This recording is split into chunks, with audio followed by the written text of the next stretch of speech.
Daddy got sawdust on the carpet again.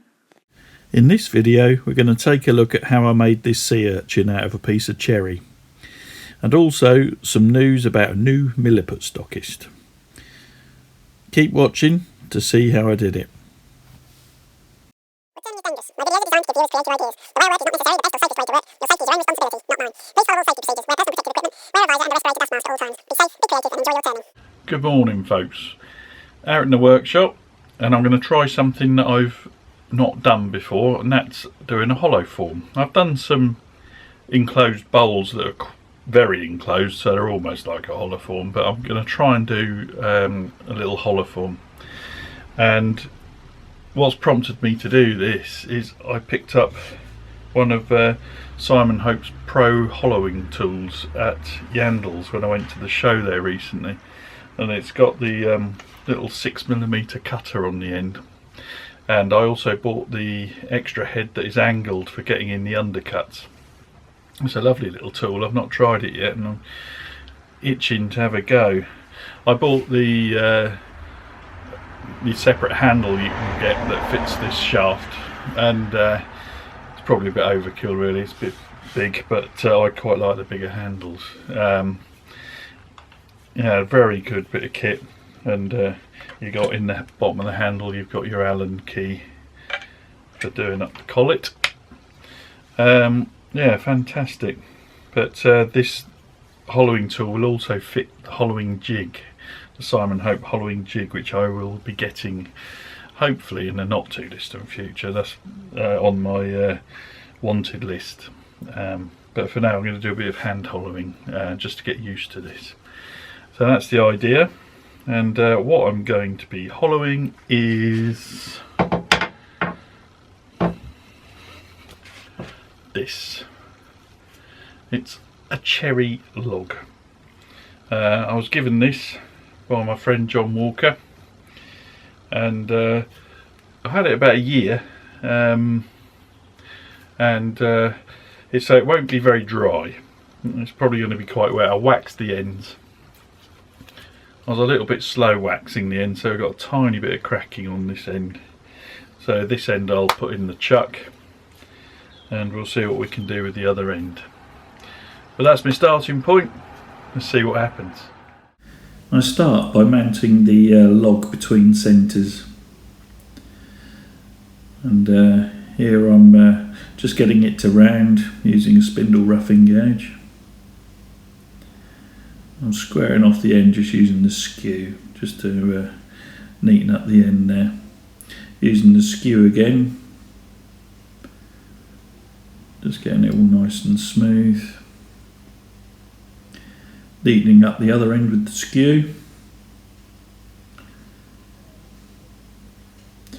Now I'm putting a tenon on with a Sorby parting tool. Just checking my diameters. I turn it round and mount it in my Patriot chuck. It's the Sorby Patriot chuck. Here I'm using the Carter and Son Spindle gouge. It's the first time I used it, I think. It works very nicely.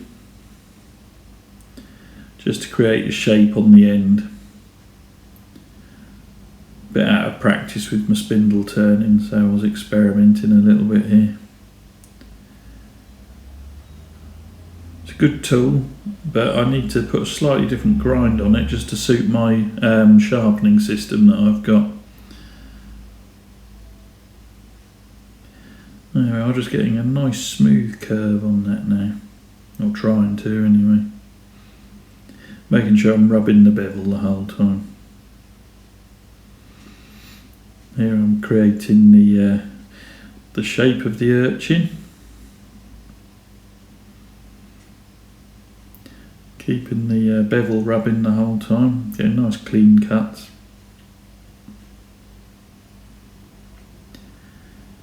I want to try and get this a nice rounded outer profile. Just creating a bit more clearance here, removing the stock. And some sort of finishing cuts. Using a parting tool just to create a bit of clearance.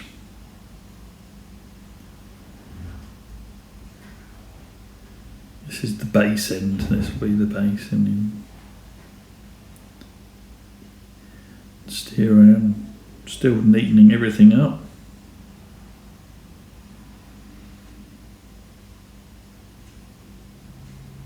Now I'm removing the excess that I don't need, all the waste, just with a parting tool. Skew, making sure you're rubbing the bevel to avoid catches. You don't want the heel or the toe getting in there. Just rolling that around the shape, and that gives a beautiful finish. I think this is a 1 1/4 inch oval skew that I was using there. Just measuring these little mini tea lights, and I've got a fish wave Forstner bit. Brilliant Forstner bit. It's the matching diameter. I'm just starting the hollowing. And here I'm marking out ready for some drilling. Decided I need a bit more of the stock removed. Oh, I've got a little catch there. And here I'm using the Robert Sorby precision boring system just to drill a few holes in a pattern. Now, I know starfish should really have a 5 radii pattern, but mine's got 6. I didn't do very well with the jig. I haven't set it properly, so some of the holes are a bit wonky. And I'm starting the hollowing here using the Hope hollowing tool. I've swiveled the headstock to get a better view, and I'm using a new light that I picked up at a show. This tool is very oversized really for this job, and I could really do with one of his mini hollowing tools. It's much too big really for this, but it worked beautifully. And yes, I probably should have drilled the holes after I'd done the hollowing, but it was all a bit of an experiment. I wasn't too worried how this was going to come out. I'm just working backwards and forwards, blowing out the dust. The beauty of having the holes drilled before I started hollowing is that I could actually see how thick the walls were. I didn't have to measure them, I could see through the holes. And I'm cutting right on centre. As you'll see from some of these shots, some of the holes are a bit wonky. I've switched to the hook end on this now, which is another 6mm cutter, but where it's hooked round you can get in the undercuts. Just hollow a bit more out in the top there in the opening. Just got a bit of sandpaper on a stick here for sanding the inside. The wood was not nice looking. Some bits were alright, but where it gone a bit punky, it was a bit grey and unattractive, so I decided to do a bit of pyrography with my Peter Child's pyrography kit. First thing I'm doing is just burning away the fluffs.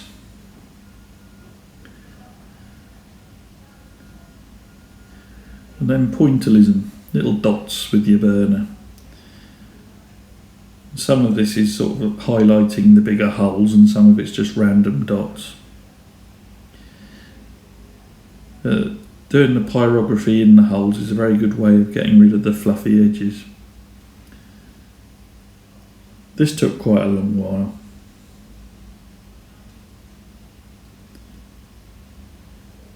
It did help hide some of the wonky holes though. There's the finished job. I was quite pleased with how it looked in the end. And here I'm just spraying it with some acrylic lacquer that I picked up at the local hardware shop. Here's the finished sea urchin nightlight on a turntable. It was a reasonable result, bit of a fail really. You'll see where it's split and distorted where the wood was a bit punky and wet. But there you go, it's with the nightlight installed.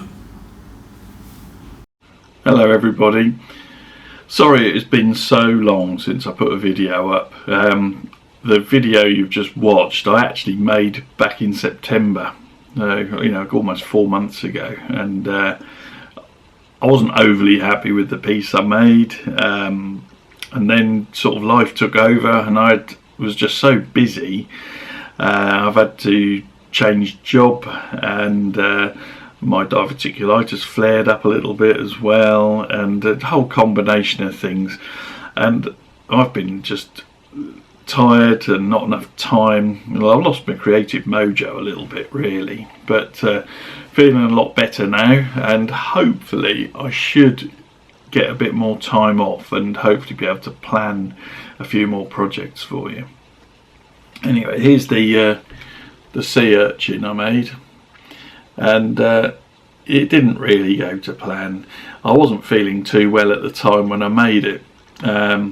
Never a good thing to do. Don't use a lathe when you're not feeling on good form. It's an accident waiting to happen, really. But it's not my usual perfect, you know, I like everything to be perfect. You know, there were wonky holes because I didn't do the indexing system correctly and things like that. I probably should have done it in a different order with regards to hollowing and the drilling aspect of it. I had problems right from the start, really. The cherry wood I had turned out to be a bit punky. One part of it was quite soft and had also gone a bit grey, and I wanted this to be a nice, you know, just lovely cherry coloured piece, and I was going to cut out little delicate holes in it, and sort of almost like a lace pattern originally, but the wood just wasn't up to it. The wood didn't look attractive, so I decided to do pyrography on it. Just, I mean, it's given a reasonably nice effect. It hides some of the wonky holes, but you can see on, I don't know if you can see there, let's, if I duck out of the way it might just focus on it, but can you see the split, and it's all distorted along that edge, and that was where the wood was rather soft, and it shrunk and distorted and split and cracked. The other issue I had with it was I didn't have my usual clear lacquer and stuff that I use, so I picked up some from the local hardware store and used that, and I don't know what was wrong. It could be anything. It could be I didn't shake the can for long enough, it could be humidity issues, could be anything, but it didn't set. It was tacky for about 6 weeks. It still felt slightly tacky. It's all set now, it's absolutely fine now, but it took a good 6 weeks to actually harden off. I left it in the airing cupboard where it's nice and hot, you know, above our hot water tank, to actually encourage it to actually dry properly. Yeah, it was one of those pieces that I just wasn't overly happy with. The hollowing tool worked brilliantly, although it was much oversized for something like this. And the little mini tea lights were brilliant. The little LED ones, they're fantastic. Well, there's a lot of different ways I could have done this and done it better. But there we are. That's it is what it is, as they say these days. Other news, back to my old friends at Milliput. There's a new stockist, a wood turning supplier, Styles and Bates, who I'm sure you've all heard of, are now stocking Milliput, and they're doing the full range, and they're doing it for a good price too. And I've been in touch, Dave Bates got in touch with me, and it's got some in the catalogue. It's actually got pictures of my work in here, next to the Milliput, which I'm very grateful to Dave for putting that in, and hope it helps him too. But yeah, so there is a wood turning stockist now selling Milliput. Styles and Bates are definitely on the case, so check them out. I'll put links to their website in the description, so have a look. Yeah, but they're great catalogue. It's well thumbed, this is. Lots of toys in there, so check that out. The other thing, Makers Central is coming up fast. 5th and 6th of May at the NEC in Birmingham in the UK here, and that is just going to be such a massive event. It's just looking brilliant. And my next project that I'm part of the way through doing has actually got a maker's central theme to it. It's not a wood turning project, it is a making project with a maker's central theme. So I shall be back soon with another video, and hopefully I'll try and keep the videos coming a bit more regularly now.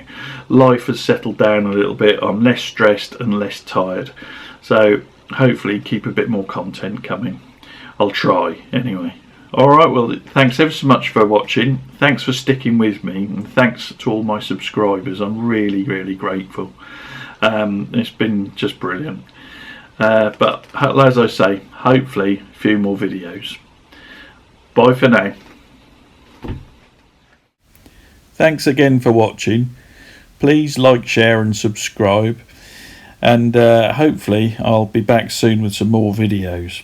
But I'll put links in the description to Styles and Baits and to Milliput, so you can find out all about it. And don't forget, Makers Central. If you haven't got your tickets, get them. Go to the website and check it out. And I'll be back soon. Bye for now.